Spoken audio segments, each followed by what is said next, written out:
এই রানীর অনেক আজব একটা শর্ত ছিল। শর্তটা হলো যে তার সুন্দর নাকের সব থেকে ভালো ছবি আঁকতে পারবে তাকে সে তার স্বামী এবং রাজা বানাবে। কিন্তু যদি কেউ ছবিটাকে খারাপ ভাবে এঁকে দেয় তাকে রাজমহলের ছাদের উপর থেকে ফেলে মেরে ফেলা হবে এবং রানীর পালিত রাক্ষসের খাবার বানিয়ে দেওয়া হবে। এরপর একটা ছেলে অনেক চিন্তা ভাবনা করার পর একটা আপেলকে দেখে যখন সেই আপেলের ছবি আঁকার চেষ্টা করে তখন সেই ছবিটাকে বেঁকাতেরা এবং উল্টাপাল্টা ভাবে এঁকে দেয়, যা দেখে তার গুরু তার উপর অনেক রেগে যায়। যার কারণে সে অনেক রেগে ছেলেটাকে একটা শাস্তি দিয়ে বলে, তুমি এখন এই রানীর ছবিটাকে রানীর কাছে নিয়ে যাবে। তখন ছেলেটা খুব ভালো মতোই জানতো যে এটা খুব ভয়ঙ্কর একটা কাজ, কিন্তু সে তার গুরুর কথা অমান্য করতে পারবে না। তাই সে নিজের ভাগ্য পরীক্ষা করার জন্য রানীর রাজমহলে চলে আসে। কিন্তু সে যখনই রাজমহলের গেটের সামনে আসে তখনই একটা মাছি তার উপরে আক্রমণ করতে শুরু করে দেয়, যার কারণে সে মাছিটাকে মারার চেষ্টা করলেই মাছিটা তার হাত থেকে বেঁচে উড়ে যায়। এই জন্য সে অনেক রেগে রানীর পেন্টিং দিয়ে এই মাছিটাকে মারার চেষ্টা করতে শুরু করে দেয়। কিন্তু তখনই সে দেখতে পায় রানীর পেন্টিংটা একটু ভেঙে গিয়েছে, যার কারণে সে অনেক ভয় পেয়ে ভাবতে শুরু করে হয়তো রানীর ছবিটাও নষ্ট হয়ে গিয়েছে। তাই সে জলদি করে সেটাকে খুললে দেখতে পায় রানীর ছবির কোনো ক্ষতি হয়নি, যা দেখে তার টেনশন একটু কমলেই হঠাৎ করে সেই মাছিটা উড়ে উড়ে আবারও তার কাছে চলে আসে। কিন্তু এবার ছেলেটা মাছিটাকে থাপড় দিয়ে মেরে ফেললে সেই মাছির রক্তগুলো রানীর নাকের উপরে গিয়ে লেগে যায়, যা দেখে ছেলেটা অনেক ভয় পেয়ে রক্তের দাগগুলো ওঠানোর চেষ্টা করলেও দাগগুলো উঠছিল না। তাই সে জোরে জোরে ছবিটাকে ঘুষতে শুরু করে দিলে ভুল করে পুরো নাকটাকেই মুছে ফেলে,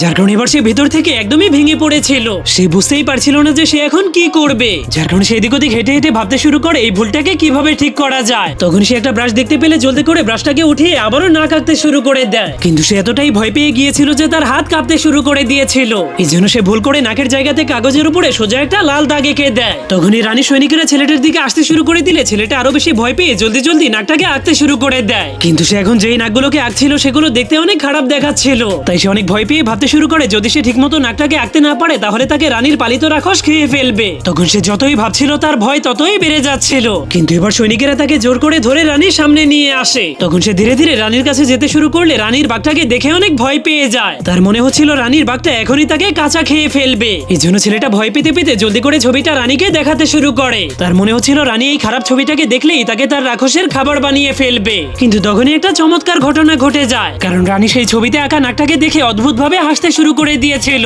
সেই নাকটা তার এতটাই পছন্দ হয়ে গিয়েছিল যে সে ওই ছেলেটাকে বিয়ের প্রস্তাব দিয়ে দিয়েছিল। কিন্তু ছেলেটা রানীর প্রস্তাবকে মানা করে দিয়েছিল। সে রানীকে বলে, আমি কোনোদিনই বিয়ে করতে চাই না, আমি সারা জীবন ছবি আঁকতে চাই। যা শুনে রানী দয়া দেখিয়ে ছেলেটাকে তার রাজ্যের বিশেষ ছবি আঁকার শিল্পীর চাকরি দিয়ে দেয়। এই জন্য ছেলেটা সেই ছবিটাকে মহলের দেয়ালের সঙ্গে লাগিয়ে দেয়, যাতে করে সে প্রতিদিন সেটাকে দেখে দেখে ভালো কিছু শিখতে পারে। কিন্তু সেই রাজমহলে চাকরি পাওয়ার পর থেকে ছেলেটা সেই পুরনো গুরু তার চাকর হয়ে যায়।